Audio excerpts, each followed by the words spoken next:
Buenas tardes. En nombre de Ediciones Castillo, les damos la más cordial bienvenida a esta capacitación en línea. Por favor, antes de iniciar el taller, les pedimos considerar lo siguiente. Al final de la charla, se abrirá la participación mediante el chat para responder preguntas. El video de la sesión podrá consultarlo en el enlace de registro. Estará disponible 15 días después de la capacitación en la sección Sesiones grabadas. Al finalizar la sesión el día de hoy, les pedimos responder nuestra encuesta de satisfacción. El día de hoy tenemos esta charla con especialistas, cómo enseñar matemáticas. Nos enfrentamos a nuevos retos y en Ediciones Castillo pues tenemos en cuenta estas nuevas reformas y estos cambios que se están presentando y buscamos tener apoyo para ustedes sobre el proceso de enseñanza y aprendizaje. Siempre buscamos también acompañarlos en todos estos desafíos y estar con ustedes en el cambio de los programas y de los programas vigentes también. El día de hoy trabajaremos estos temas con nuestro especialista, el aprendizaje de las matemáticas en secundaria, el enfoque didáctico de la asignatura, el libro de texto gratuito, metodologías y recursos. A continuación tendremos en pantalla al doctor Carlos Bosch. Él es autor de Infinita Matemáticas. Él estudió la licenciatura en la UNAM, el diplomado de estudios a profundidad y el doctorado del tercer ciclo en matemáticas en la Universidad Claude Bernard de Lyon, Francia. Con 15 años en el Instituto de Matemáticas de la UNAM, se convirtió en profesor de tiempo completo del ITAM. Desde el 2014 es jefe del Departamento de Matemáticas. Pertenece al Sistema Nacional de Investigadores desde 1985, actualmente en la categoría más alta. Ha publicado más de 40 artículos de investigación en matemáticas.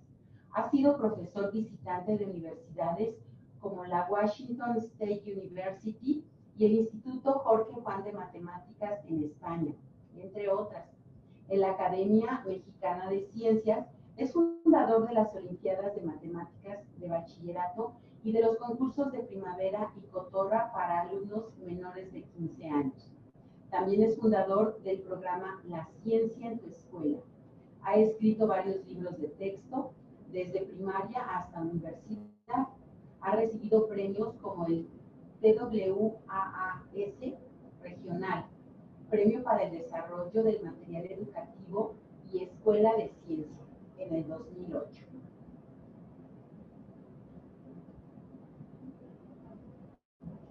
Nos acompaña también en la mesa nuestro compañero Marc de Rangel. Él es editor de la serie Infinita Matemáticas. Pues les doy la palabra para que podamos iniciar este diálogo y empezamos con el aprendizaje de las matemáticas en secundaria. Tenemos estas dos preguntas para ustedes. Adelante, por favor. Hola, ¿qué tal? Buenas tardes, maestros, maestras. Pues bien, como se mencionó, es una charla con uno de nuestros autores y yo lo que quiero precisamente es una charla desde su punto de vista como autor y como profesor. Creo que quiero comenzar con la pregunta, pues yo creo que más básica y que más le hacen a todo el mundo.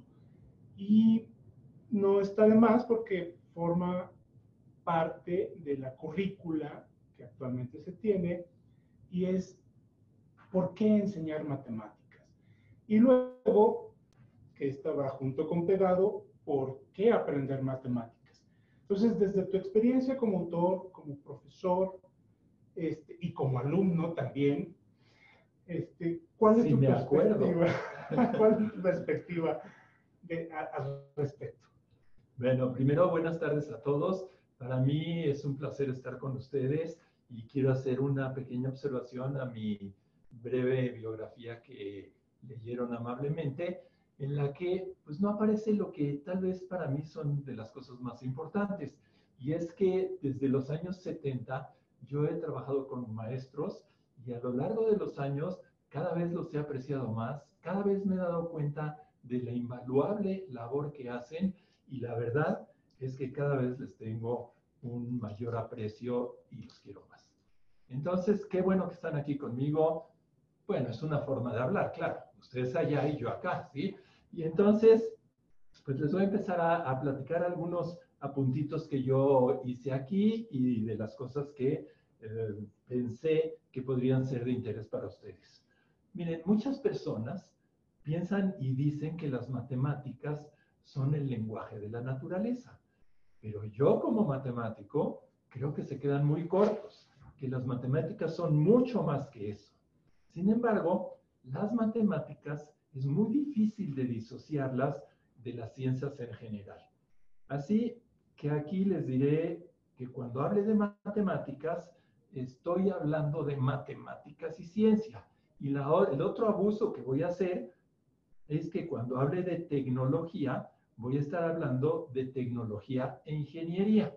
Entonces, con estas dos acotaciones iniciales, pues yo les puedo decir que hablar de matemáticas y tecnología significa lo que los anglófonos llaman como STEM, por las siglas en inglés. Eso es simplemente ciencias, tecnología, ingeniería y matemáticas.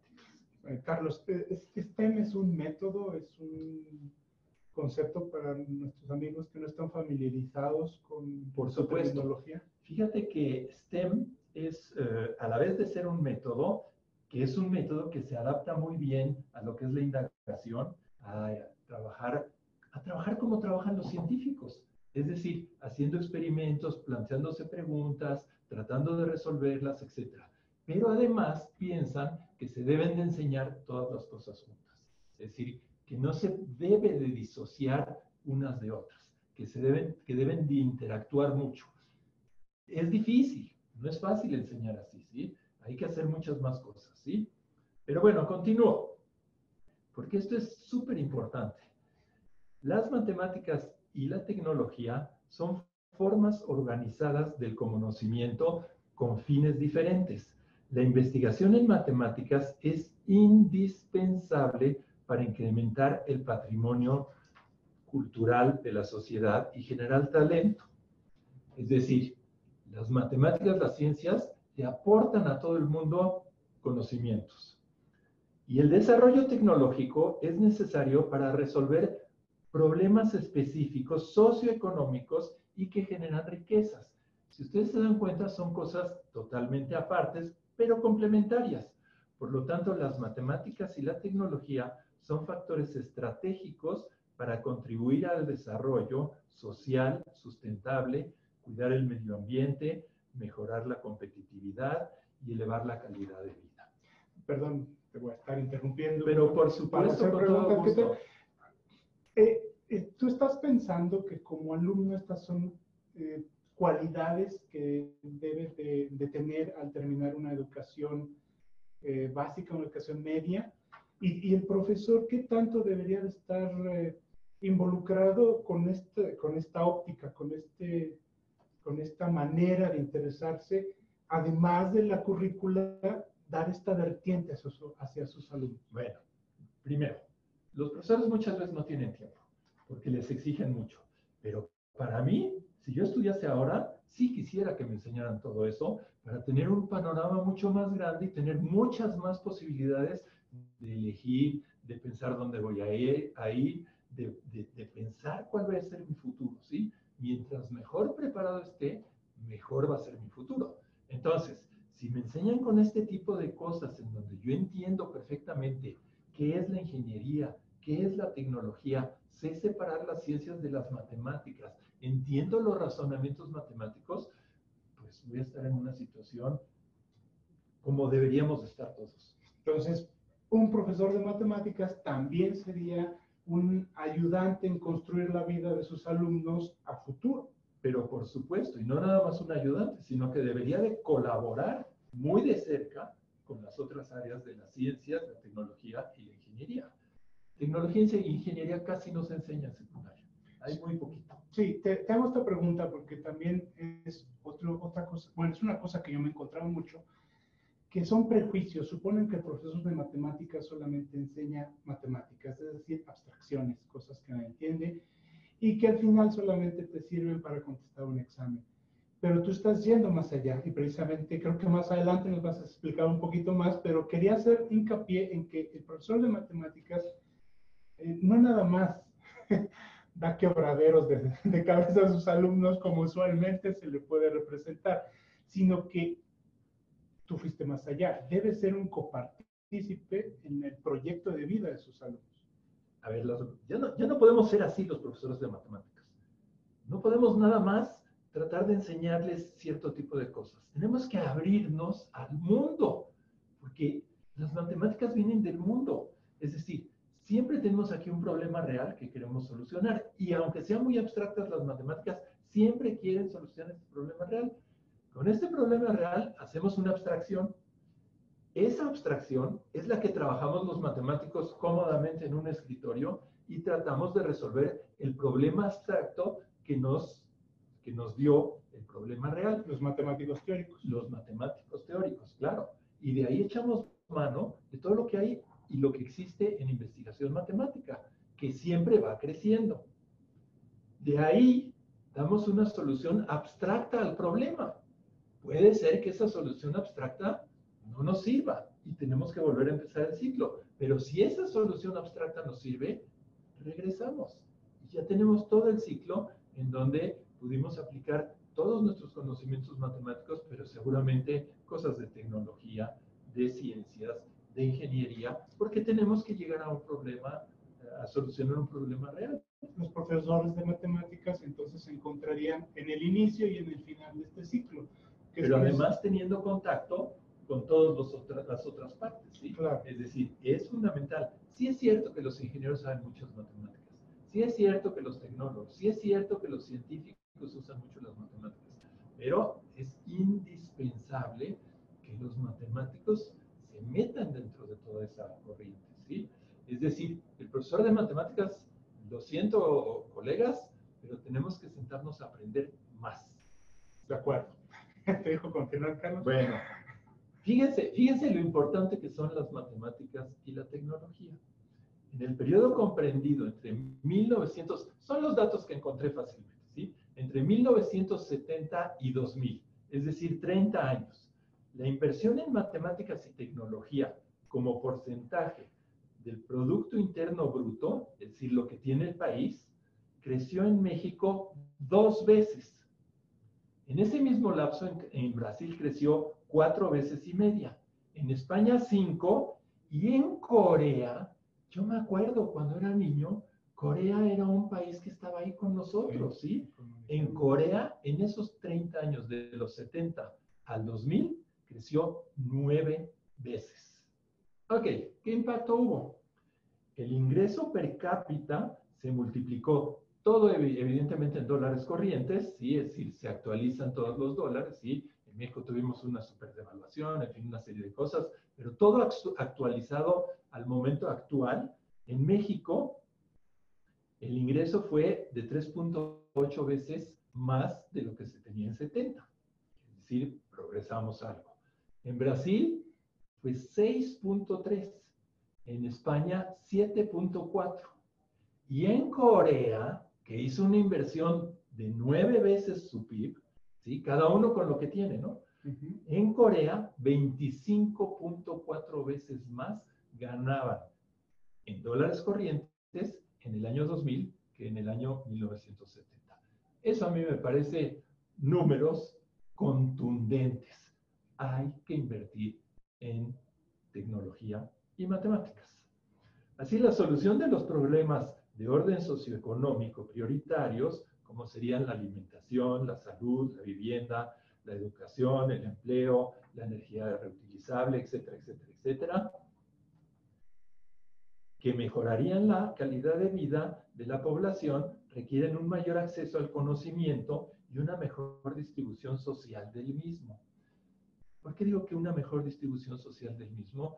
Porque efectivamente el talento está repartido en todos los habitantes de nuestro país Yo que he organizado, como ya escucharon ustedes, Olimpiadas de Matemáticas, encuentro muchos chicos muy talentosos que vienen de estratos socioeconómicos bajos y otros que vienen de estratos socioeconómicos altos. No hay diferencia. Pero ¿qué es lo que pasa? La escuela, el acceso a la educación, el acceso a los libros, eso es lo que causa muchas veces la diferencia. Por eso digo que la distribución social del conocimiento debe de estar mejor repartida. Las matemáticas y la tecnología deben contribuir a una mayor competitividad del país y a un mayor bienestar social de su población. Es por eso que es indispensable enseñar desde temprana edad matemáticas y tecnología. Es decir, ya, por ejemplo, en tecnología ya nos estamos tardando, ya no lo estamos haciendo en secundaria, ya nos estamos tardando, pero las matemáticas sí hay que empezar desde muy temprana edad. De hecho, la UNESCO tiene una publicación que salió en 1983, hace 37 años. 37 años. Y ellos sostenían las razones para la incorporación temprana de la alfabetización científica y tecnológica. Y dicen que esta contribuye a la formación del pensamiento lógico a través de la resolución de problemas, cosa que ya adoptamos aquí. Mejora la calidad de vida. Lo acabamos de ver qué es lo que sucedió en Corea. Prepara para la futura inserción en el mundo científico y tecnológico. Nuestro mundo es cada vez más científico y tecnológico. Entonces es muy claro, ¿sí? Y por supuesto que provee el desarrollo intelectual, puesto que hace que los niños piensen y razonen, ¿sí? Además sirve de soporte y sustrato de aplicación para las áreas instrumentales, evidentemente, ¿sí? Yo voy a añadir un par de cositas más. Las matemáticas y la tecnología disminuyen la ignorancia. Con esto se disminuye también el miedo a la misma ignorancia, ¿sí? ¿Cuántas cosas no hacemos por ignorancia? ¿Cuántas veces no queremos tocar una computadora porque no la vayamos a romper? Y eso es ignorancia. Entonces, es muy importante eso, ¿sí? Además, la enseñanza específicamente de las matemáticas, ¿sí? Pero puse de las matemáticas y la tecnología, permite descubrir la enorme diferencia que hay entre la argumentación, donde se explica cómo son las cosas, y la convicción, donde uno se lo cree. O entre las creencias y el realmente saber. Los académicos siempre hablamos de la igualdad a través de las matemáticas y la tecnología, porque todos pueden tener acceso a eso y eso debe de formar parte de nuestra cultura, ¿sí? La enseñanza de las ciencias implica un ejercicio muy importante de la razón que despierta el interés y la creatividad de los niños y hace que el aprendizaje mejore en todas las disciplinas. Los que aprenden matemáticas y tecnología son buenos en las otras disciplinas. Es decir, aprenden a que su cerebro funcione mejor y entonces son mucho mejores en las otras disciplinas. Y además, el aprender matemáticas y tecnología les transmite la fascinación del descubrimiento en cualquier área del conocimiento. Yo, cuando doy clases y explico algo, o mis alumnos me preguntan y les contesto, y tenemos un diálogo para que ellos entiendan las cosas, veo en algún momento esos ojos brillantes, maravillosos, y ya, ese es mi regalo, ya. Y así es en todas las clases. Claro, es una maravilla. Sí, yo creo que es uno de los alicientes por los cuales los profesores siguen motivados, es uno de tantos. Y aprovechando también ahorita lo que comentabas, yo quisiera hacer una pregunta de reflexión a nuestros profesores. ¿Qué tanto ellos están conscientes de sus creencias y sus convicciones de por qué se debe enseñar matemáticas y qué tanto lo están pasando a sus alumnos? Porque tú precisamente con esto que acabas de terminar es esa chispa, esa conexión entre alumno y estudiante, perdón, entre profesor y estudiante, que es muy íntima y que ahí es donde se da precisamente el inicio del proceso de enseñanza-aprendizaje. Sin eso, no importa qué metodología tú tengas, no va a ser efectiva. Y esa es la otra parte de los profesores, que con esta pregunta quería llegar, ¿qué tanto ellos están conscientes de sus razones, motivaciones o justificaciones para enseñar, para que ellos digan, por esto se debe enseñar matemáticas y que actúen con convicción? Claro, claro. Hay que estar convencidos de enseñar matemáticas. Sí, puede ser una autocrítica, pero también puede ser un consejo para aplicar cualquier metodología de aprendizaje, enseñanza en las matemáticas. Si uno no está convencido de ello, No pues no, es solamente repetir y repetir, pero no va más allá. Bueno, fíjate, ahorita voy a hablar un poquito de cómo aprenden los estudiantes de las matemáticas.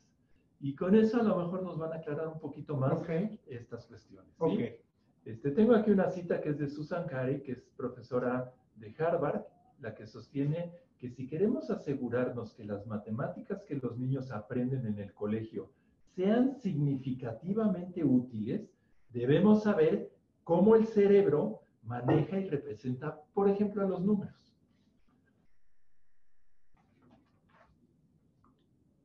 Al respecto, en el laboratorio de la Universidad de Tübingen, unos neurobiólogos, que son los que se ocupan de saber cómo funciona el cerebro, hicieron unos experimentos para ver cómo se procesan las reglas matemáticas en el cerebro y, bueno, empezaron evidentemente con cosas simples.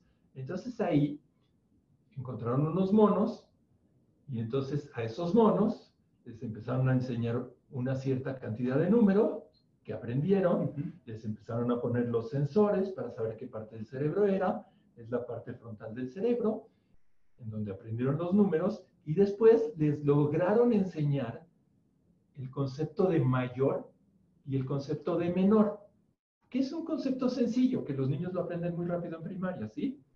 Ok, resulta que utilizaban toda la parte derecha para el concepto de mayor y toda la parte izquierda para el concepto de menor. Eso nos indica la cantidad de células nerviosas que intervienen en un pequeño concepto matemático. Claro. ¿Sí? Actualmente hay cada vez más investigadores tratando el tema de los números en el cerebro, investigando qué habilidades son innatas, porque sí tenemos habilidades innatas, que son matemáticas. Totalmente de acuerdo. Eso no hay vuelta de hoja. Yo tuve por fortuna al profesor, el doctor Barajas, en geometría, y él decía que todos éramos unos matemáticos natos. Porque al nacer, lo primero que hacíamos era calcular distancias. Y bueno, pues sí, a final de cuentas son ideas geométricas que después uno lleva ideas de abstracciones, como mencionas, pero también, como mencionas, tienen algo tangente, algo real. Claro. Bueno, entonces, esas matemáticas que son innatas en las personas, ¿cómo podemos edificar sobre ellas para que se desarrollen y formen parte de la cultura del individuo, ¿no? Y de la sociedad. Y de la sociedad, evidentemente, ¿sí?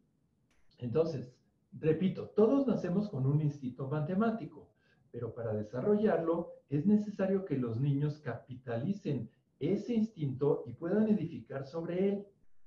En este sentido, en algunos países tienen mayor capacidad para estimular a los niños que otros. Y lo siento mucho, lo busqué y estoy convencido de eso y conozco los sistemas y les tengo que decir que en Francia y en Estados Unidos, por ejemplo, la enseñanza de las matemáticas está en crisis. No se enseña bien. Sin embargo, en países como Singapur, Corea del Sur y Japón, fíjense, Corea del Sur de nuevo, se enseñan bien las matemáticas. Sí tienen una metodología muy acorde a lo que quieren enseñar. Bueno, desde los primeros meses de nuestra vida, poseemos biológicamente un sistema que nos proporciona un conocimiento matemático intuitivo. Los conceptos matemáticos se desarrollan a temprana edad, pero sus procesos explicativos se llevan a cabo más tardíamente. De hecho, los conceptos matemáticos se desarrollan y se entienden más bien en la escuela primaria. Y es en la escuela secundaria cuando el joven niño ya es un adolescente, es cuando se desarrollan todos esos procesos explicativos y la posibilidad de tener una argumentación, porque, como siempre digo, son paralelos la enseñanza del lenguaje y de las matemáticas. Y para poderse expresar y para poder decir las cosas y para poder argumentar, las matemáticas y el lenguaje son pegaditos, son dos cosas que van muy pegaditas, ¿sí? Ahora, desde que el número es interpretado como tal, hasta poder nombrarlo, nada más para que se den cuenta, digo, hice un análisis pequeñito, ¿sí? Pero se necesitan diferentes disciplinas controladas por diferentes regiones del cerebro. Por ejemplo, es necesario una representación visual, entender que estamos viendo, que lo que estamos viendo es un número, ¿sí? El reconocimiento El del reconocimiento del patrón, ¿sí? Luego está la representación numérica, entender la cantidad que implica cada número. Y finalmente está lo que les acabo de decir, la representación verbal. La representación verbal tiene que ver casi con todo el hemisferio izquierdo, casi con todo el hemisferio izquierdo. Es decir, el nombre que se asigna a cada número, la abstracción del concepto de número, etcétera, ¿sí? Perdón, aquí es el nombre o la abstracción, es decir, va más allá del nombre, si no es la categoría, lo que te estás refiriendo. Exactamente, es una categoría. exactamente, ya es algo más allá de 5 manzanas. Okay. Es el concepto de 5 y el poder entender bien como categoría lo puedes aplicar a todo. ¿Dónde lo puedes aplicar? Sí. Una simple representación de un número requiere entonces de varias zonas del cerebro. Para las operaciones matemáticas hace falta una red enorme y dispersa en todas las estructuras del cerebro, ¿sí? Los estudios neurocientíficos en este campo, yo no soy especialista, por eso lo estoy leyendo, ¿eh?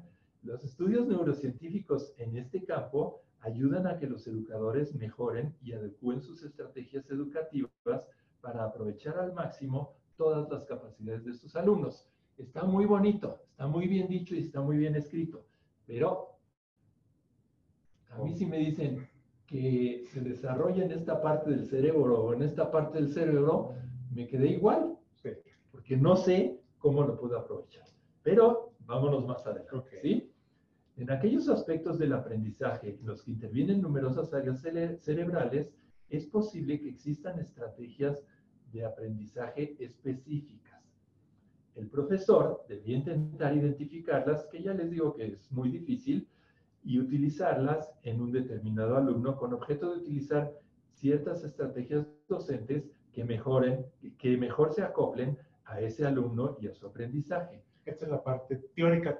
Eso es teoriquísimo, ¿sí? Eso es lo que dicen los neurobiólogos, que no podemos, no sabemos, ¿sí? Falta y ellos mismos tampoco saben, ¿sí? Es decir, si se les desarrolla acá, ¿cómo tengo que enseñar? No lo saben. Sí. Lo que sí sabemos es que hay muchas conexiones y muchos lugares donde se generan, ¿sí? Entonces, cada alumno posee diferentes estrategias y métodos de aprendizaje.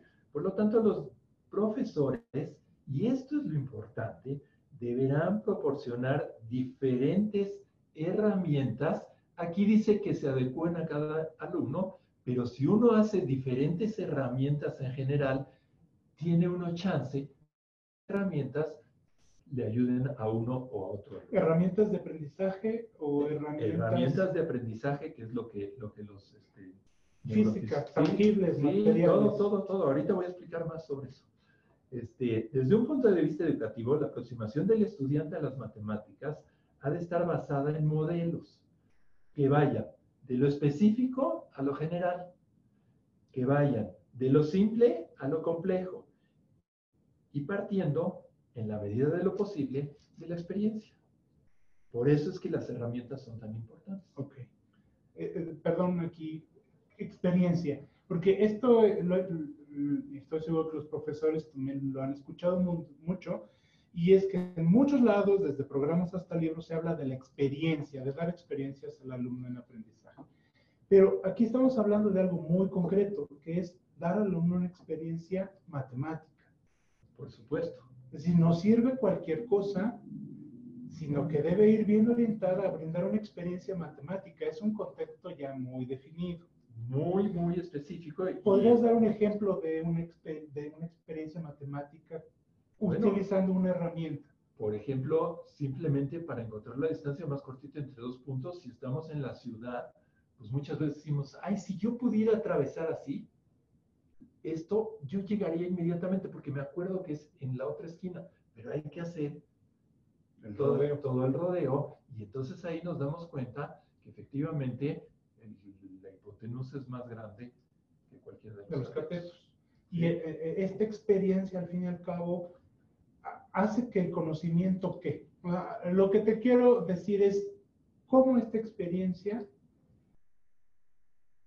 soporta y hace que este conocimiento sea. Si está bien encauzada, hace que a los alumnos se les quede. Y al quedarse a los alumnos, ya es un punto de partida para poder hacer otras cosas. ¿Okay? Entonces estás hablando propiamente de conocimiento e inteligencia. Claro, claro, pero eso es lo que se da en el cerebro. Claro. ¿Sí? Entre todas las disciplinas, es, sin lugar a dudas, la matemática una de las que más se ha preocupado por su didáctica. Mucho más que todas las otras, sin lugar a dudas. ¿Sí? Es decir, hay libros, compendios, hay distintos ensayos, pruebas, errores, etcétera, etcétera. ¿Cómo enseñar las matemáticas? Es una cuestión que le ha interesado profundamente a muchos de los grandes matemáticos a lo largo de la historia. Es decir, no es nada más una cuestión de los profesores. Los grandes matemáticos también se han interesado a eso, ¿sí? Desde los griegos, cuando ellos eligieron las matemáticas como modelo del saber. Los esfuerzos por hacernos entender no han dejado de producirse. En Francia, que ya hablé hace un ratito, por ejemplo, ahí son las matemáticas las que discriminan entre unos alumnos y otros para que puedan entrar a una escuela normal, a una escuela de ingeniería o alguna otra escuela superior en donde pues son estas las que discriminan, ¿sí? En Francia y antes en, Francia en la Unión Soviética. En muchos sitios, ¿no? Absolutamente. Digo, pongo el ejemplo de Francia porque tal vez me parece es el más cercano, pero ¿no? muchas universidades pero en muchos sitios tienen efectivamente eso, ¿no? Los adolescentes no han cambiado. Ya sea actualmente o cuando nosotros, perdona que te ponga en ese barco, pero cuando nosotros nos sentábamos en los pupitres o incluso en los siglos pasados, el profesor siempre ha tenido la misma percepción de sus alumnos. Las quejas se han repetido año tras año, generación tras generación. No muestran interés, no hay disciplina, les falta hábito de estudio, no les interesa nada de lo que les enseño. Y es que es muy difícil, pero no es imposible, que a un adolescente le guste estudiar. Sí. Eso es muy difícil. Pero sí. Newton se iba a ver cómo funcionaban los molinos de agua. Einstein, o sea, cualquier biografía que ustedes agarren de un gran matemático, un gran científico, etcétera, le impresiona mucho a la gente cuando en esas biografías encuentra que era malo para el estudio. Exacto. Y dice, wow. Exacto. Y eso produce un nivel de identificación muy grande, yo lo he constatado. Galois, el gran matemático francés, lo reprobaron, no pudo pasar los exámenes de matemáticas para entrar a una escuela superior de ingeniería. Sí. No los pudo pasar. Es increíble, ¿no? Pero eso quiere decir que somos los adolescentes y así hemos sido. Y eso quiere decir que somos humanos. Y eso también quiere decir que, no sé, y ahora voy a preguntar de nuevo a los profesores, ¿qué tanto los profesores han dejado de recordar su adolescente? ¿Qué tanto? Es decir, es cierto, hay estos conflictos y en un salón de clases se da por el mero hecho de tener a seres humanos reunidos de distintas edades. Por supuesto. Ya, desde ahí va a haber conflictos. Pero ¿hasta qué punto ustedes, profesores, recuerdan cuando ustedes estaban del otro lado, estaban en el pupitre? ¿Qué tanto se preguntaban de la materia que ahora están impartiendo? Yo les puedo contar mi experiencia. Mal alumno. Bueno, en la adolescencia, lo único que me interesaban que eran las amiguitas y el fútbol. Yo quería ser futbolista. Y en mi época no les pagaban como ahora, era nada más por el simple gusto de ser futbolista. La verdad es que admiro a mis padres que me obligaron a estudiar y se los súper agradezco. Nunca en mi vida he tenido algo más valioso que los estudios que he hecho. Y me han permitido moverme por el mundo entero, conocerlo, hacer la vida que he querido. Yo también soy profesor y tener las cosas que he querido, ¿sí? Yo no soy mucho de cosas materiales, pero he podido hacer muchas de las cosas que he querido gracias a los estudios que obtuve y gracias a que me obligaron en las etapas más difíciles a verdaderamente estudiar. Si la secundaria fue mala para mí, el bachillerato fue un verdadero caos. Hasta que dije, bueno, ya voy a entrar a la universidad. Y entonces me puse a estudiar el examen de admisión. Entré a la universidad y fui de los 4 o 5 mejores alumnos que hicieron la carrera en la universidad. Y así ya me seguí. Porque ya hacía ahí lo que me gustaba. Claro, ya sí hay varios casos. Y esto nos lleva a hacer un apunte, quiero hacer un apunte precisamente también de reflexión a los profesores, cómo se ven como educadores. Porque estamos hablando precisamente de condiciones de vida, hablando desde las matemáticas, como un saber humano que se debe enseñar a otros seres humanos, en este caso los alumnos, pero también hasta dónde sus convicciones, vuelvo a lo mismo, están presentes en este proceso de enseñanza-aprendizaje. ¿Qué les están enseñando a sus alumnos, además del currículo formal? Exacto. Las matemáticas reúnen una variedad asombrosa de aspectos que van desde atractivos, bellos, algunos son ocultos, unos son sencillísimos, otros complicadísimos, paradójicos, extraños, chocantes, evidentes, otros totalmente llenos de lógica, etcétera, etcétera, ¿sí? Las matemáticas ofrecen tanta riqueza que la motivación se puede buscar dentro de las propias matemáticas. Un problema elegido a propósito, un resultado inesperado, una anécdota, un cálculo rápido y contundente, una paradoja inquietante, puede ser una magnífica motivación. No hace falta buscar fuera de las matemáticas. Dentro de las mismas matemáticas podemos buscar. Claro que es más rico si involucramos a todos otras áreas. Por supuesto. Déjame aquí hacer un paréntesis.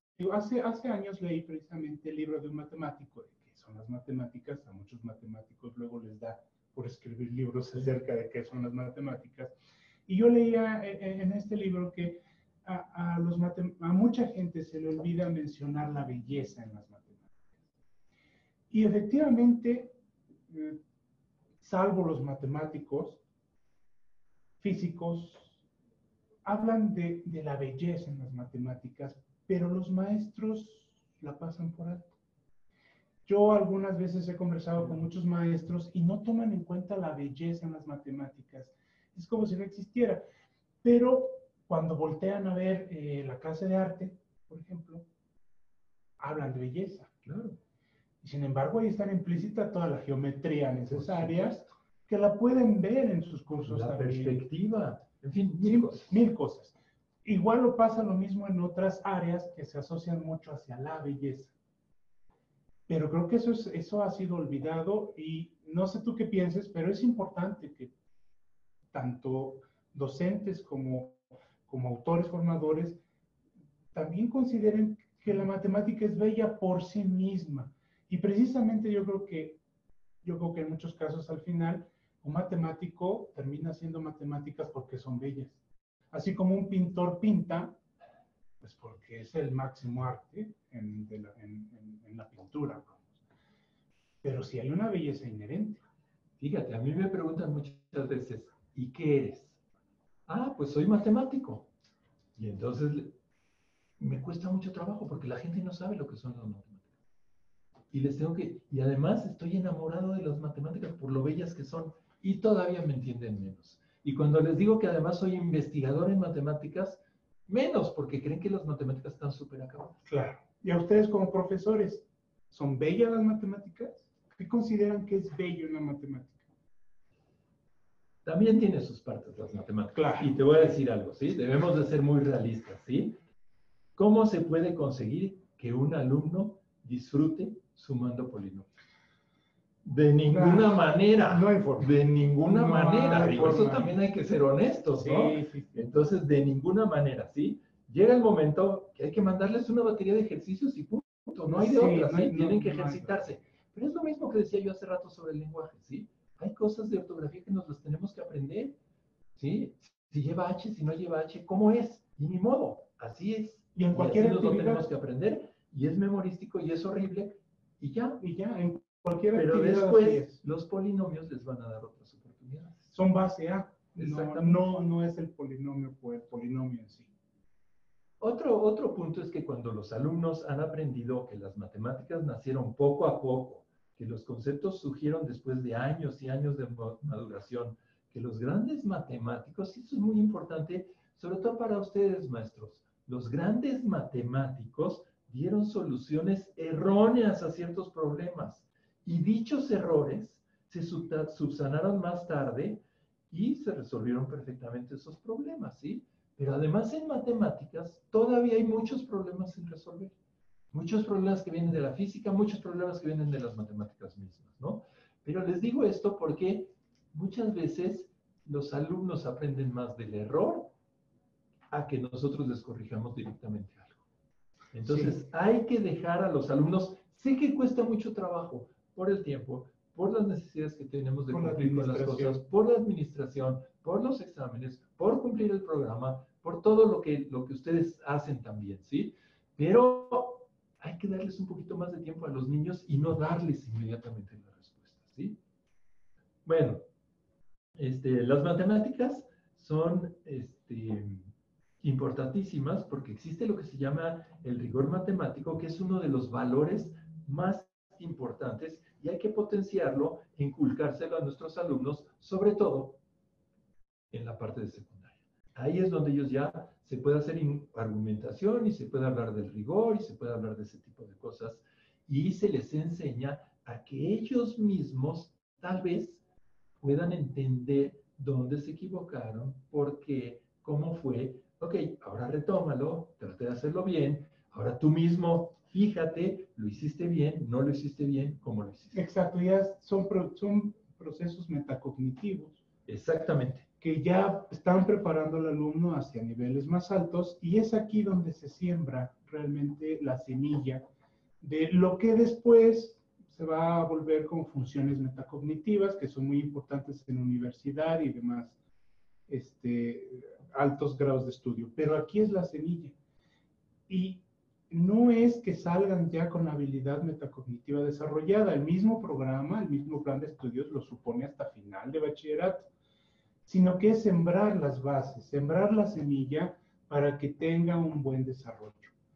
Y las matemáticas, creo que es lo más claro porque es riguroso. O sea, es lo que se pide. A diferencia de otras áreas donde sí se pide un rigor propio del área misma, en matemáticas es parte de la materia. Por ejemplo, yo que tanto comparo las matemáticas con el lenguaje, pues en el lenguaje no hay tanto rigor. Es decir, uno se da libertades y lo puede hacer de distintas maneras para expresar lo mismo, por ejemplo. Y está bien, perfecto, pero en matemáticas no es posible. En No hay matemáticas tanta hace falta variedad. un rigor, ¿no? La verdadera importancia de las matemáticas reside no tanto en sus conceptos, sino en que educan la mente humana, mejorando un buen número de habilidades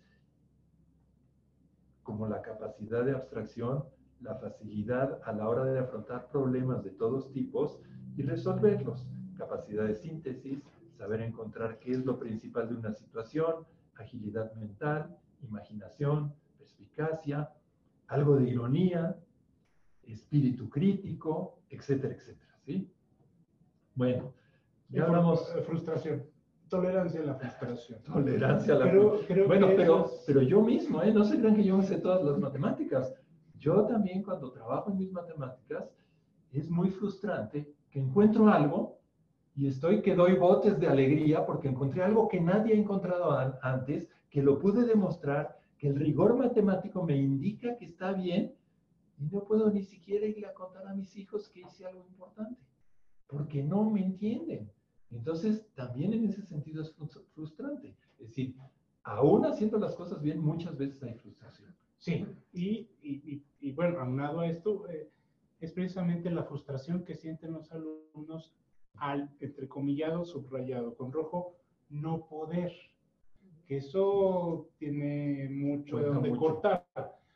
Pero sí hay un manejo de frustración, y una de las principales cosas ahora, precisamente en estos nuevos programas, que precisamente va a la educación socioemocional, es importantísimo poder darle herramientas a los alumnos para el manejo de emociones, en especial en la frustración. En las matemáticas es lo que más se da. Y bueno, otras, y quiero mencionar nada más esta, ¿qué hacen ustedes cuando uno de sus alumnos se frustra porque no pudo resolver el ejercicio o la tarea? ¿Qué hacen ustedes como profesores? ¿Simplemente lo califican como tache y adiós? ¿Ya? Hasta ahí se acabó. Ahora, eso es la emoción. Falta el proceso de enseñanza-aprendizaje. ¿Hasta Claro. dónde lo obstaculiza que el muchacho se sienta frustrado en su proyecto de enseñanza-aprendizaje? Bueno, aquí la dejo. Mira, ya me diste pie para que hable yo de los retos que tiene el maestro de matemáticas para enseñar. Ya me diste pie para que hable un poquito de eso, ¿sí? Mira, los docentes, voy a darles algunos consejitos, algunas cosas, ¿sí? Los docentes deben prestar gran atención a la evaluación que los alumnos van a recibir. Eso es fundamental.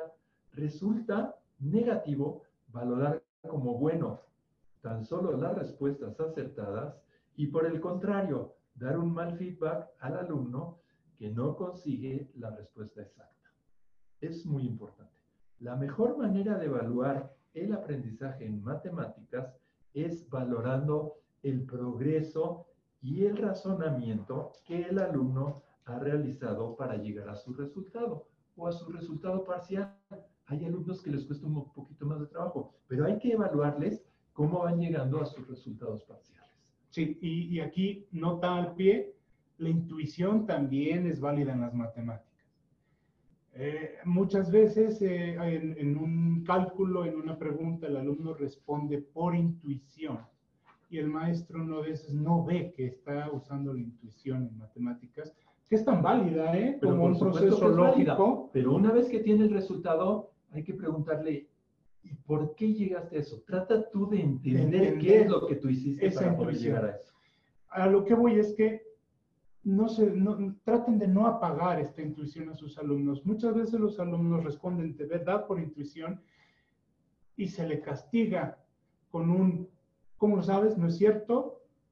Estás mal. Entonces, hay que tener ahí un consejo, un cuidado. No es malo y bueno, simplemente es un proceso de enseñanza-aprendizaje donde es el progreso lo que va dictaminando una calificación. Sin lugar a dudas.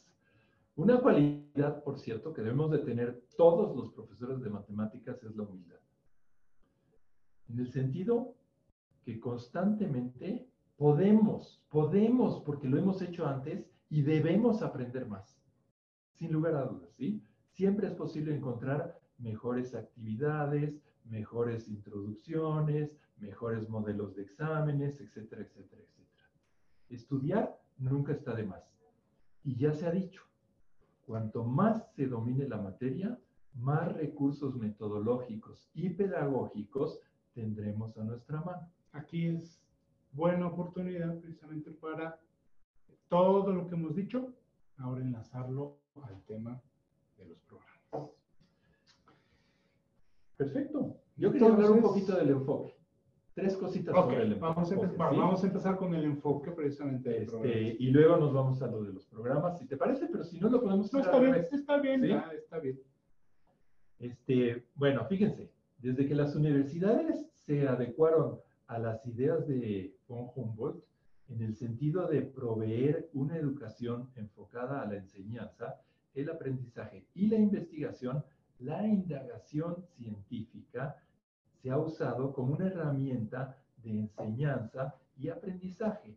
Sin embargo, el uso de esta, la indagación, en la educación inicial y media, es decir, en secundaria, es muy reciente.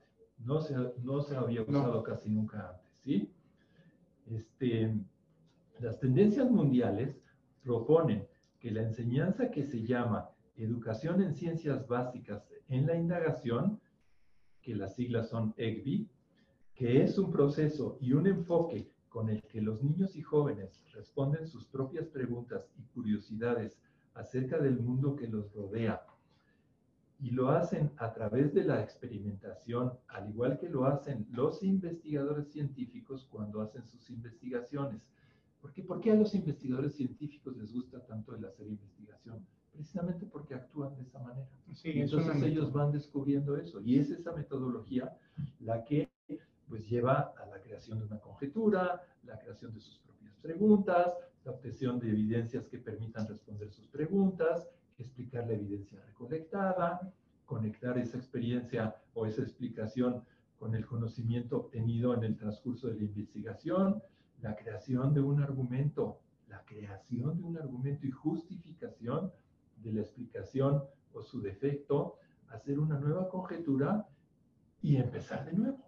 Y así ese es un proceso que está muy bien pensado para lo que son las ciencias.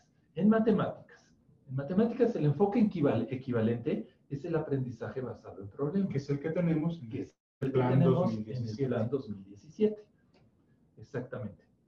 Se trata de una metodología de enseñanza, aprendizaje basado en la reflexión, mediante el cual los estudiantes deben aprender a resolver problemas. Esto es un método educativo que se centra en el aprendizaje, investigación y reflexión por parte de los alumnos frente a un tema, donde el docente, les vuelvo a repetir para que se pongan muy alertas en esto, ¿sí? Actúa como guía para la resolución de determinado tema y no como autoridad que solo transfiere el conocimiento. Mediante el aprendizaje basado en problemas, los alumnos deben encontrar las respuestas a una pregunta o un problema de forma individual u organizada en equipos, pero siempre siendo autónomos del profesor, quien desempeñará, nuevamente se los vuelvo a decir, un rol de guía, de tutor, de coaprendiz, en lugar de un clásico rol de experto y de autoridad. El aprendizaje basado en problemas fomenta el análisis y la reflexión, por lo cual los estudiantes construyen el conocimiento en vez de ser simples receptores del mismo. El aprendizaje basado en problemas ayuda a los alumnos a desarrollar competencias muy valoradas en el mundo laboral, entre ellas la resolución de problemas, la habilidad de comunicación, la investigación y la toma de decisiones. Y es muy importante que ustedes también hagan que una vez que resolvieron el problema, los alumnos escriban y expliquen cuál es la solución del problema. Sí, y también algo fundamental en esta metodología es definir cuál es el problema. Muchas veces no se tiene el éxito esperado con esta metodología o hay dificultades precisamente porque no se define, no se enseña o no se le propicia al alumno a que defina cuál es el problema. Muchas veces, si no se define cuál es el problema, no se sabe cuál es la solución y mucho menos se va a saber el alumno qué tiene, de dónde parte para construir todo lo necesario para llegar a esa solución, porque no sabe cuál es el problema a resolver. Entonces también eso es algo que tiene cuidado y que el mismo programa actual lo menciona. Es importantísimo ayudar y enseñar a los alumnos a definir en esta metodología cuál es el problema para poder dar la respuesta. Sin lugar a dudas. Simplemente para irnos enfocando hacia lo que es el libro, les diré que los cambios respecto al programa anterior se pueden resumir, digamos, haciendo una analogía muy rápida, ¿sí? El programa anterior era un lago que tenía cierta superficie y cierta capacidad, cierta cantidad de agua. Los programas actuales, muy rápido, es la misma cantidad de agua, pero tiene más profundidad en ciertos puntos. Entonces, pues no se alcanzan a ver todas las cosas, pero sí hay puntos que se ven mucho más profundamente, ¿sí? Sí. Pues hablemos del libro, ¿qué te parece? Vamos a hablar del libro y aquí hay que hacer una anotación, una acotación.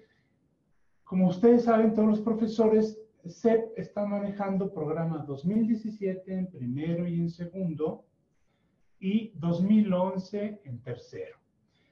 aquí no vamos a tener suficiente tiempo para ahora hacer esta digresión y este cruce entre 2011 y 2017, que yo creo que muchos estaban interesados de cómo doy el brinco, un doble brinco, de programa anterior a 2017 y luego regresarme de nuevo a 2011 en tercero.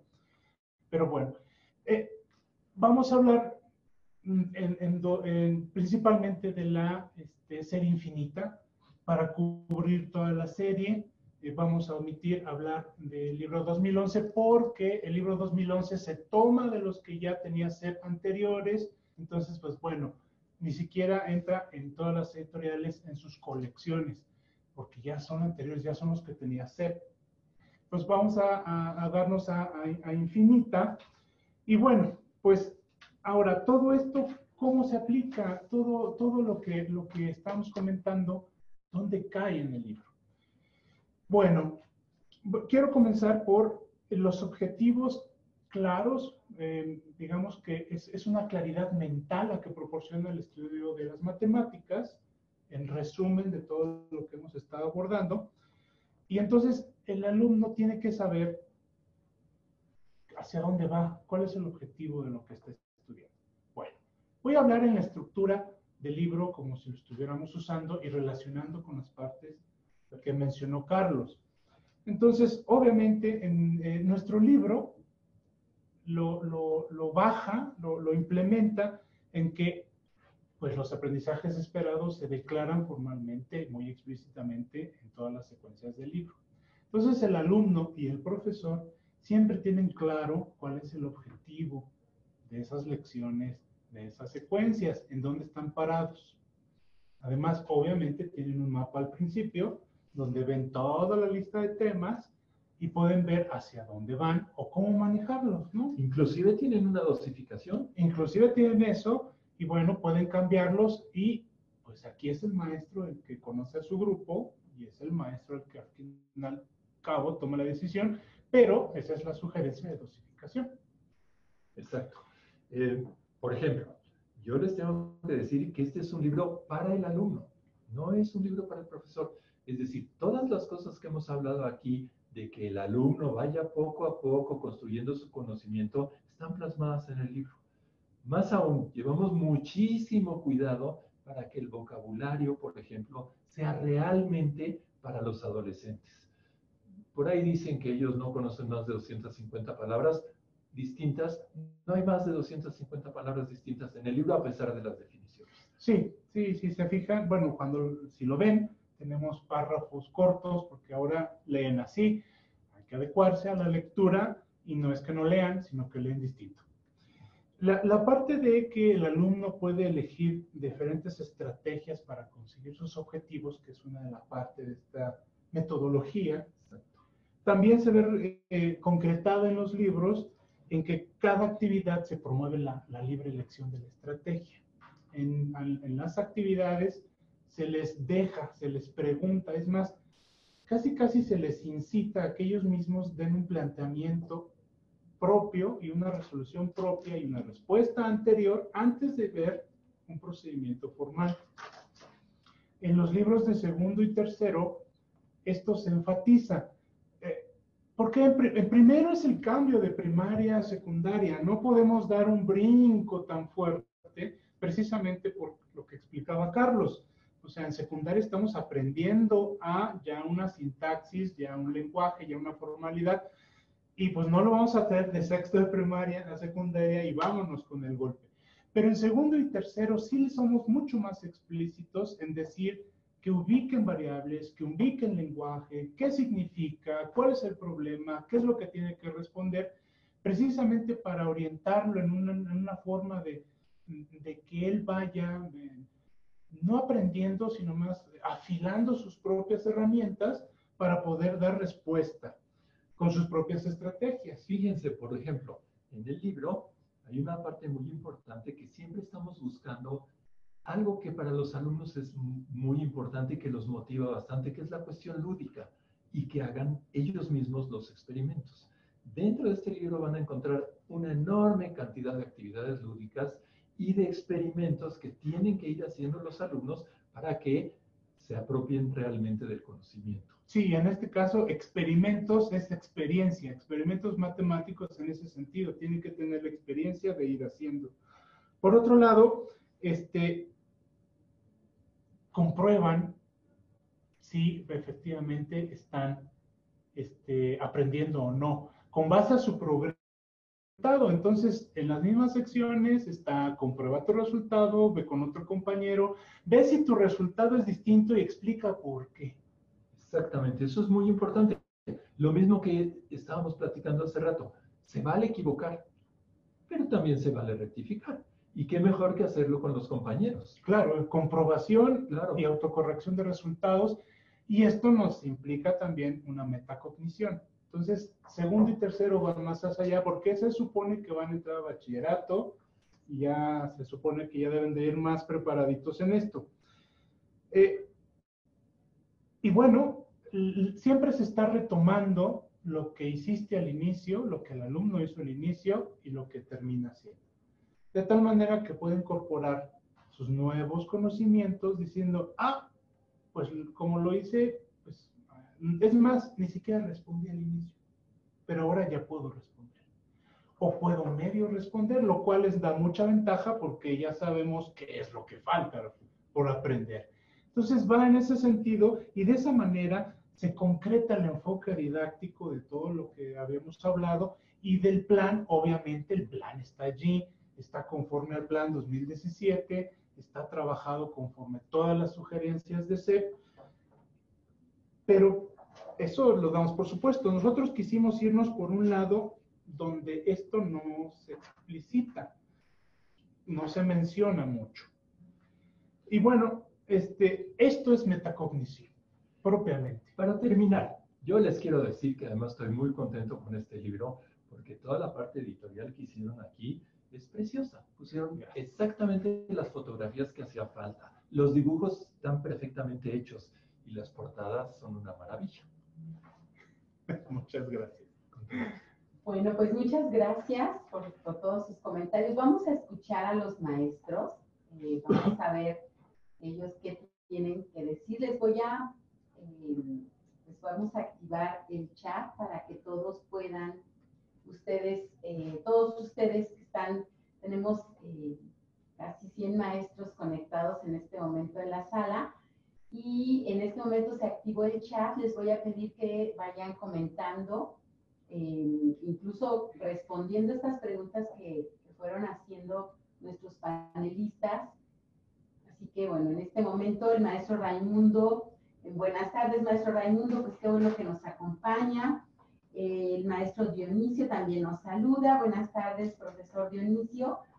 Y bueno, esperemos los comentarios de los demás. Esto tiene que ver un poco con su velocidad de red, conforme van llegando sus mensajes, y un poco también el de nosotros. El maestro Manuel Muciño nos dice muy interesante, el maestro Luis Reyes también nos saluda. Preguntas, nos gustaría escuchar, leer algunas preguntas de su parte. Permítame interrumpirles, ¿sí? Así como en sus clases es mejor tener muchas preguntas, aunque no tengamos respuestas, aquí también. Mándenos muchas preguntas, aunque no tengan respuestas. Ya tendremos tarea para responder. ¿Verdad? Nos dice el maestro Gustavo, es gratificante tomar estos cursos, muy constructivos para la formación de los alumnos y de nosotros. Muchas gracias. El maestro Carlos Alberto nos dice, ¿cómo hacer rigurosa las matemáticas cuando nos piden ser un facilitador para los alumnos? Pues hay que irlo haciendo poco a poco, es decir, los alumnos no saben escribir y no saben argumentar. Entonces hay que hacerlo muy poquito a poco.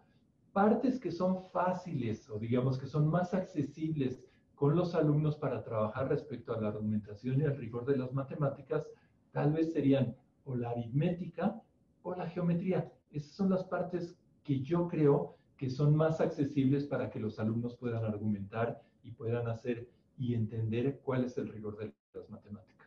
Sí, y otra parte es también irles enseñando, claro, de manera a su nivel, y hay material básico a su nivel, sin que este sea malo, de cuáles son los principios de argumentación. de entrada, ¿qué significa argumentar? Y esto aplicado en las matemáticas, nos podemos ir por el lado de preguntas clásicas como el por qué. ¿Habrá otra manera? ¿Por qué dices que no hay otra manera? No es importante en este momento que los alumnos den una argumentación correcta. Ojo, se necesita que empiecen a argumentar y que ellos mismos en la práctica se den cuenta de la validez de sus argumentos. El chiste es argumentar. Es como andar en bicicleta. El chiste es subirse, pedalear, tambalearse, caerse, pero al final se obtiene el andar en bicicleta. Al final se obtiene el rigor natural. Tan natural que ya no se piensa en ello. Bien dicen que las matemáticas es como dormir, como comer. Nadie las puede hacer por uno. Uno las tiene que hacer. Y además, creo que hablando de la argumentación, es muy importante que los chicos intercambien su argumentación. Porque ellos mismos se van a decir, pues no entiendo qué es lo que me estás diciendo. A ver, ¿cómo lo podemos poner? A ver, ¿qué es lo que me tratas de decir? Y eso, el intercambio entre pares siempre ha sido muy importante. Y perdón, nada más y respecto a que es facilitador, sí entiendo esta posible dicotomía, pero es como el método socrático. O sea, el facilitar no significa que se le indique al alumno por dónde ir, sino que se le guíe precisamente que el alumno aprenda que hay preguntas que se puede hacer él mismo, que son base de la argumentación. El maestro Jesús Alberto nos comenta si con el nuevo programa, al disminuir la lectura hacia los alumnos, no es una manera de limitar su capacidad lectora, ya que de por sí es muy reducida. Bueno, sí, pero estamos hablando desde la escuela. Nos estamos olvidando que el acto de leer, la lectura, también se da en casa. Entonces, los profesores pueden utilizar este ámbito del hogar recomendando lecturas no como tareas, no como evaluaciones, sino precisamente como, voy a utilizar un término que, bueno, no se aplica a los alumnos, pero como disertaciones, es decir, como comentarios. Vamos a platicar sobre eso y no necesariamente eso tiene que ser en la escuela. Bueno, los libros de matemáticas siempre son bastante escuetos, precisamente porque son muy precisos. Entonces no se permiten muchas elucubraciones del lenguaje o muchas distintas maneras de escribir las cosas. Entonces, efectivamente, aquí tenemos párrafos cortos, pero muy precisos que tiene que entender el alumno. Uno de los problemas fundamentales que se ha visto es que muchas veces, por ejemplo, los problemas de PISA, no entienden los alumnos, no saben qué es lo que les están preguntando. Por eso es importante que con este libro vayan ellos poco a poco entendiendo cada vez más cómo se redactan los problemas y cómo se contestan los problemas. Sí es cierto que los chicos decimos que leen más, pero en sus aparatos electrónicos leen muchísimo más tal vez de lo que yo leía. Mal escrito, mal puesto, mal lo que ustedes quieran, pero de que leen muchísimo, ¿sí? Ahora hay que orientarlos para que lean lo que deben de leer adecuadamente. La maestra Guadalupe nos dice, ¿cómo podemos motivar a los alumnos para que les gusten las matemáticas? Sin lugar a dudas, yo creo que la mejor motivación son las cuestiones lúdicas. Son las cuestiones en donde ellos van a jugar y que ellos van a hacer el juego y a llegar a su resultado. Sin olvidarnos que jugar, todos podemos jugar. Pero explicar lo que se hizo, eso ya es de más cuidado y eso hay que fomentarlo. Es decir, el primer inicio es hacer alguna actividad lúdica, alguna cosa que los chicos, que uno sienta que los chicos, un juego, una adivinanza, una cosa que a ellos les parezca muy contradictoria, que no dicen, no, eso no puede ser así, que tengan que investigarlo. En fin, todo ese tipo de cosas ayuda mucho a que los chicos se metan más en lo que es el aprendizaje de las matemáticas y a que el maestro tenga la posibilidad de llevarlos a donde él quiere. Sí, y otra parte que complementa lo que dice Carlos, yo creo que visual. Actualmente las generaciones que tenemos en aulas son mucho más visuales que antes. Entonces, si usted puede combinar el aspecto lúdico con el aspecto visual, creo que usted ya ganó a más de 50% de sus alumnos. Y visual me refiero a desde una cartulina grandota donde ellos puedan mover piezas y jugar, hasta proyectar una película o pedazos de película donde ellos tengan que explicar ciertas cosas que ocurren ahí, claro, con base a los conocimientos que tienen aplicado al tema matemático que esté viendo. Y para eso hay muchas películas. El chiste es que también uno se debe de sentar a ver cine de ciencia ficción, a ver cine de superhéroes y preguntarles, ¿eso es posible? ¿Por qué no es posible? ¿Cómo tendría que haber hecho? ¿Por qué no pudo haber hecho? Por ejemplo, es fantástico toda la saga de películas de superhéroes con respecto a funciones cuadráticas y funciones lineales. O sea, los brincos del Hombre Araña, por favor, o sea, es material ahí invaluable para que los alumnos puedan ver y explicar. Y ver aplicaciones que si bien no son reales, sí son muy atractivas. Y bueno, no sé qué tan reales sean, pues yo creo que son reales porque producen millones de dólares, ¿no? El maestro Dionisio nos pregunta, me gusta trabajar a partir de la resolución de problemas. Sin embargo, en secundaria aún no existe el sentido de investigación. Eso complica. ¿Qué dinámica proponen? Bueno, por ejemplo, en el mismo libro nuestro hay una parte que se llaman portafolios. En esa parte se les propone a los alumnos que hagan un cierto tipo de investigación. Pueden ser de distintas maneras, ¿sí? Pero eso hace que los alumnos vayan formando poco a poco su portafolio haciendo investigaciones individuales relacionadas con los temas que aparecen en el libro. Sí, y como dije hace un momento, aprendizaje basado en problemas, lo principal es definir el problema. Hay otra cosa a partir de 1980 y tantos, que es el diseño inteligente, que empieza al revés. ¿Qué es lo que tengo? ¿Cuál es mi problemática que tengo que satisfacer? Bueno, en el aprendizaje basado en problemas, define la pregunta, ¿desde dónde parto? ¿Qué es lo que tengo? Y entonces lo que me comenta profesores pregunta, ¿cómo se puede hacer una metodología?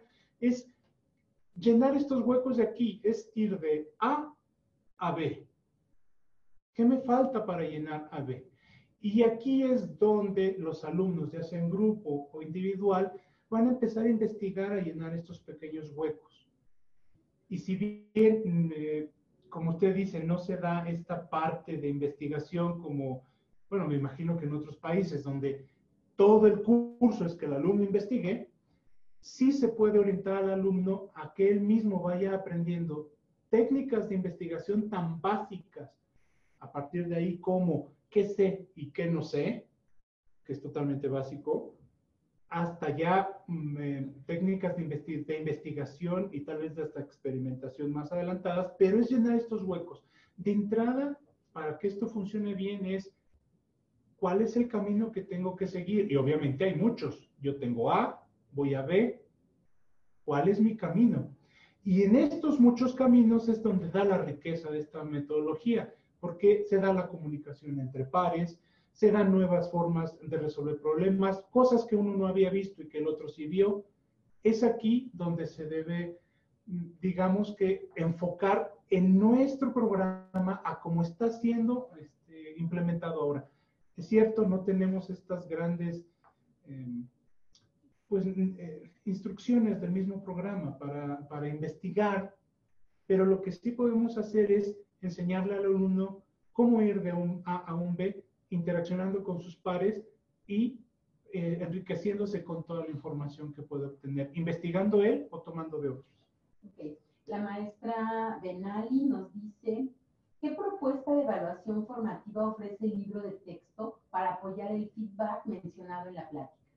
Bueno, la formativa, pues precisamente, pues está en todo el libro. Al final de cada actividad se hace una recomendación donde se comparan resultados, se hacen en plenaria, el profesor participa o no, y se hacen preguntas.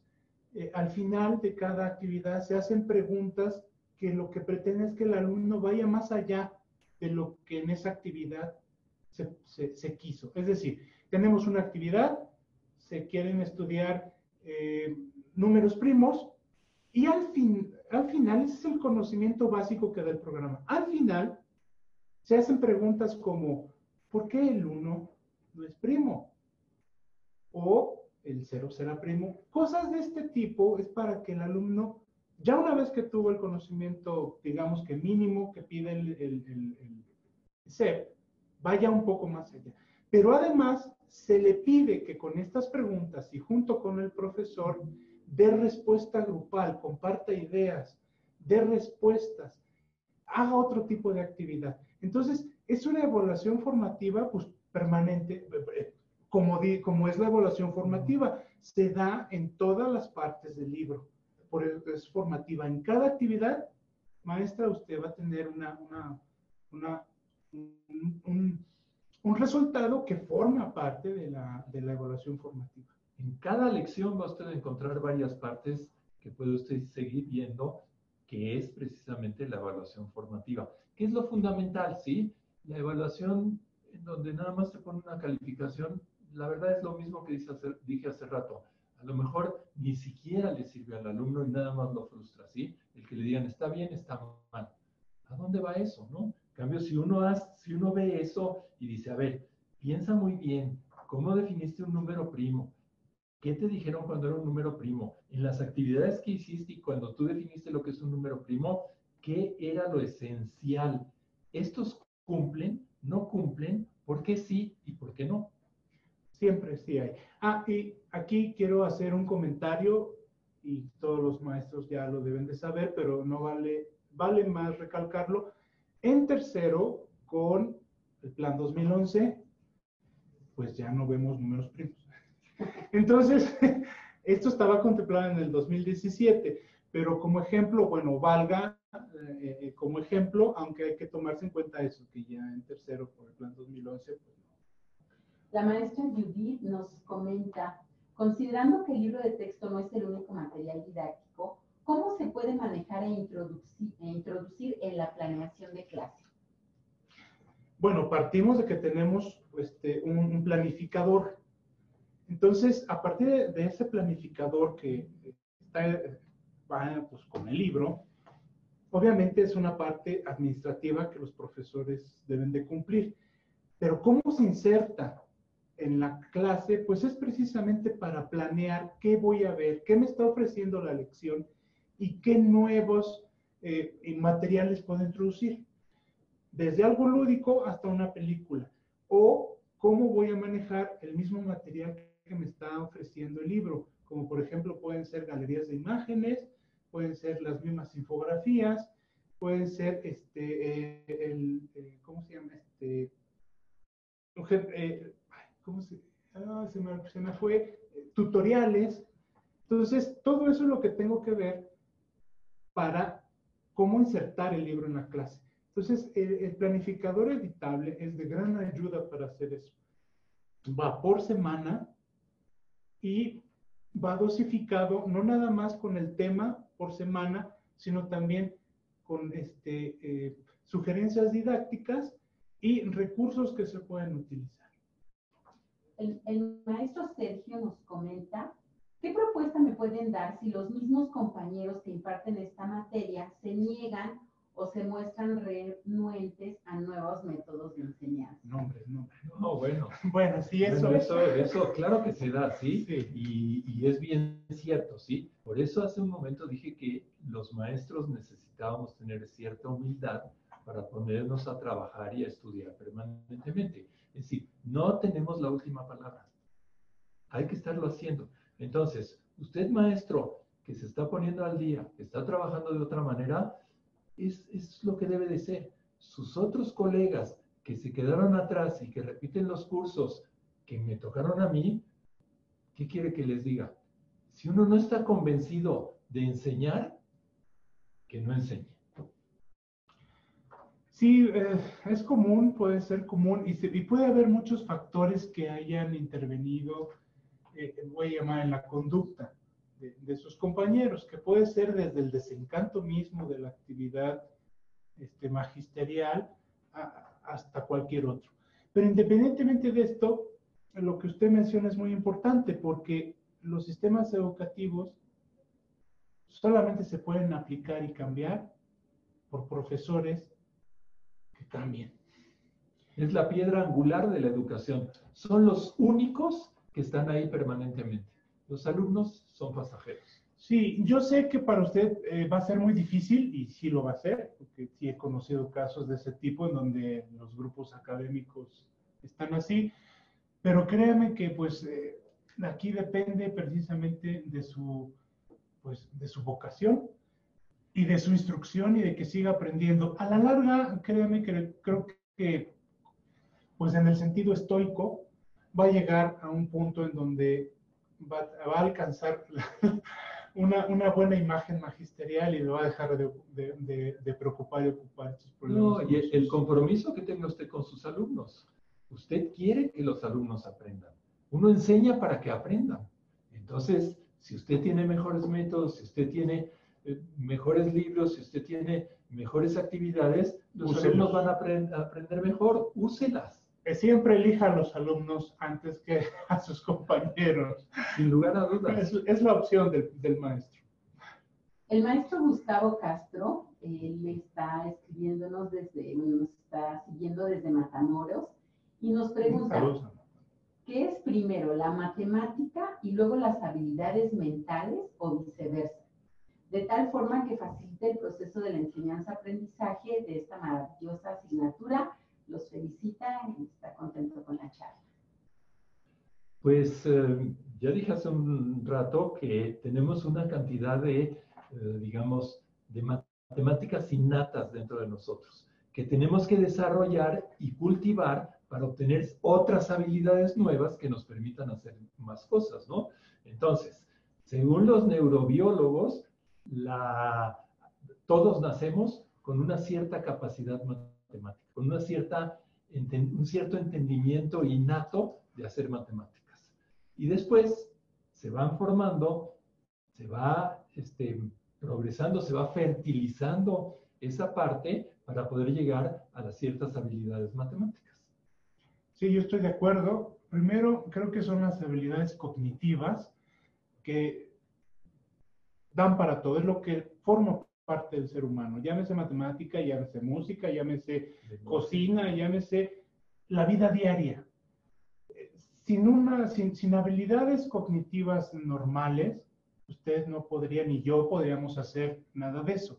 Sobre eso construimos algo que llamamos matemáticas. Sobre eso construimos algo que llamamos música. Sobre eso construimos algo que son las actividades del quehacer humano. Pero ya tenemos el hardware integrado, vamos a llamarle así. Exactamente. Ya traemos el hardware y el software. Nada más lo que necesitamos es afinar el hardware y programar bien el software. Entonces, sí, primero yo creo que cerebro y después matemática. Muy bien, el maestro José Cruz, que nos escribe y está siguiéndonos desde Yucatán, bueno, él nos comenta junto con algunos otros maestros, ¿cómo hacemos para llevar los temas de matemáticas a la vida práctica? Hablando de problemas, de ejercicios, él quiere saber cómo relacionamos con la vida práctica. Bueno, hay mil cosas con lo que se puede hacer, sí, es decir, simplemente a mí me llama mucho la atención, por ejemplo, cómo los albañiles hacen los ángulos rectos. Y sin saberlo, ellos están utilizando el triángulo de Pitágoras, el 3, 4, 5, ese específico, con sus cuerditas, con sus nudos, y así los ve uno trazando los ángulos rectos en la construcción. Entonces, eso se les puede pedir a los niños, que empiecen a indagar, que empiecen a investigar ellos mismos de las cosas que van aprendiendo, qué es lo que ven a su alrededor que se puede aplicar. Por supuesto, no pretendo que me digan que el bote de basura es un cilindro. No, vámonos a cosas un poquito más fuertes, ¿no? Como lo que les acabo de decir, es decir, piensen ustedes, Eso es nada más la práctica, lo que les ha dado a los albañiles el poder hacer un triángulo de Pitágoras y estar seguros que ahí tienen un ángulo recto, ¿sí? Y como ese hay muchas otras cosas que los mismos niños pueden ir indagando. Sí, y también ustedes. Aquí, y fue algo que yo hice hace tiempo, yo les llamaba caminatas de campo.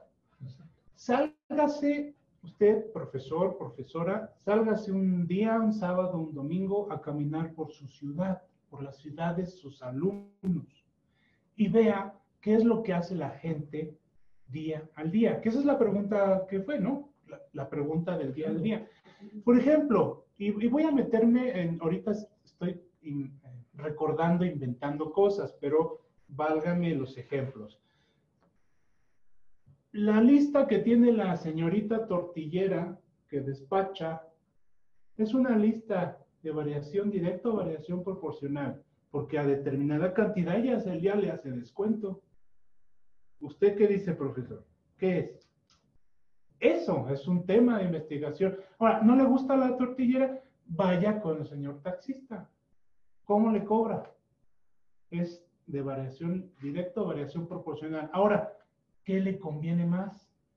Porque esas son las preguntas diarias. Claro. La matemática aplicada propiamente se reduce a la pregunta, ¿qué es lo mejor? ¿Qué conviene más? Entonces, el gran truco para hacer todos estos ejemplos aplicados a su clase, el gran truco es váyase por la pregunta, ¿qué situación puedo contestar con la pregunta, ¿qué es lo mejor? ¿Qué me conviene más? Y allí va a encontrar un montón de ejemplos, allí, en la misma colonia donde vive. Sí, distintas personas venden a distinto precio, pero unos venden por kilo y otros venden por pieza. Sí. ¿Qué hay que hacer? ¿Qué le conviene más? Comprar un automóvil que le consume menos gasolina, pero su distancia es más larga, o aquel que lo consume más, pero lo ocupa en trabajo de campo. O sale mucho de vacaciones. ¿Qué le conviene más comprar? Esas son cosas de la vida diaria que la matemática, por su rigor lógico, da las respuestas. ¿Cómo mide una enfermera el pulso a un enfermo? Y lo hacen en 5 minutos. ¿Cómo la mide? Ya se lo dejo ahí para que usted piense. Ahí le va otra. Si usted tiene un listón, lo puede cortar perfectamente a la mitad. ¿Cómo le hace para cortarlo en 3 partes si no tiene regla? Porque eso, usted va a cualquier lugar donde vendan telas y se lo cortan así. En 3 partes iguales, ¿eh? 3 partes iguales. ¿Cómo le hace? Sin regla. No, hay mil cosas, mil cosas. Ve a su alrededor y seguro que se le van a ocurrir muchas cosas. Y a los alumnos también, dígales, vean a su alrededor, ¿qué tiene que ver con esto? ¿Usted es de Yucatán? ¿Es de Yucatán el maestro? Sí, uno de ellos es ¿Usted es de Yucatán?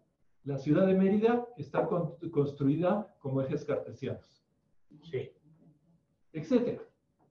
La maestra Denali nos comenta, de acuerdo con el método STEM, ¿qué tipo de actividades se promueven en el libro de texto presentado en la plática? Bueno, el plan de CEP no está alineado al método STEM, eso de entrada.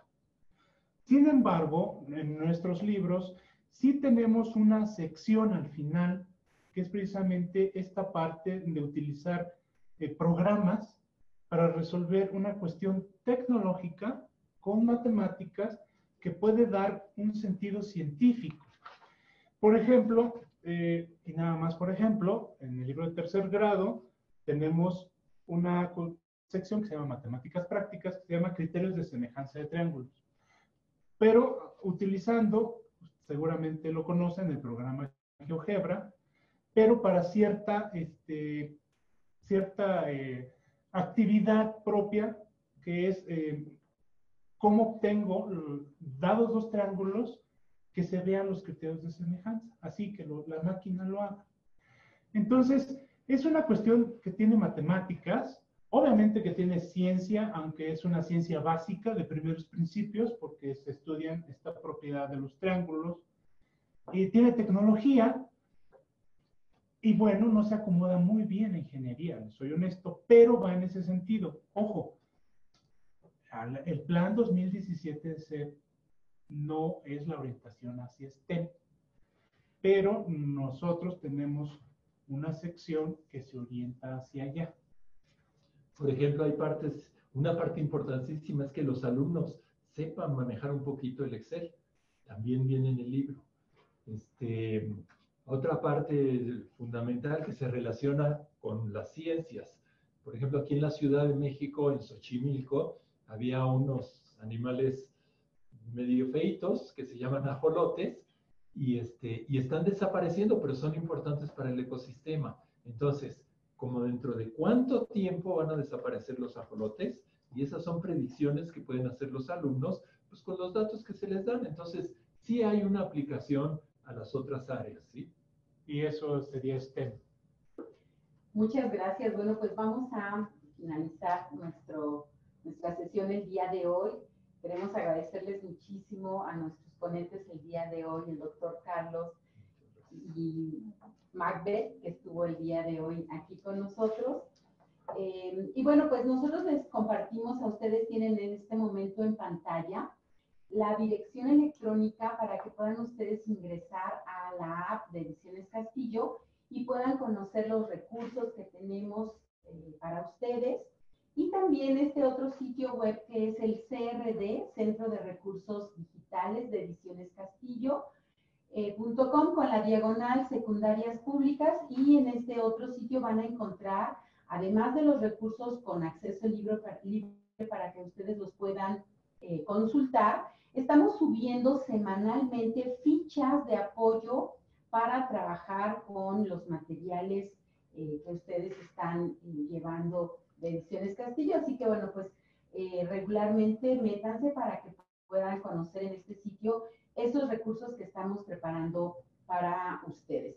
Les recuerdo que el video de esta sesión estará disponible en 15 días aproximadamente para que puedan ustedes acceder, y también les solicitamos que nos apoyen con el llenado de la encuesta que se va a abrir en su navegador. En cuanto terminemos, demos por terminada esta sesión. Es muy importante para nosotros conocer sus impresiones de esta sesión. Conscientes de que la educación es la llave de la transformación y ante los posibles cambios en materia educativa, en Ediciones Castillo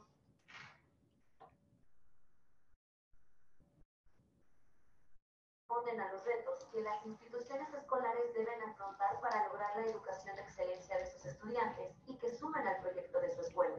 Por eso, en Ediciones Castillo ofrecemos una serie de contenidos educativos y materiales de aprendizaje de la más alta calidad, con el fin de transformar la manera en que los estudiantes interactúan con los aprendizajes.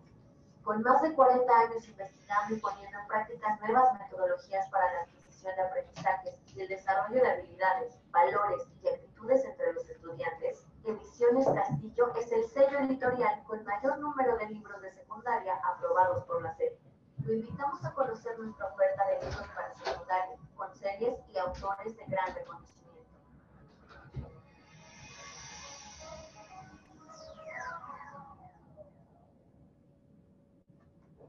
Bien, pues de esta manera agradecemos a ustedes su participación y al doctor Carlos y a Macbeth su participación también como ponentes de este seminario. Les agradecemos mucho y muy buenas tardes.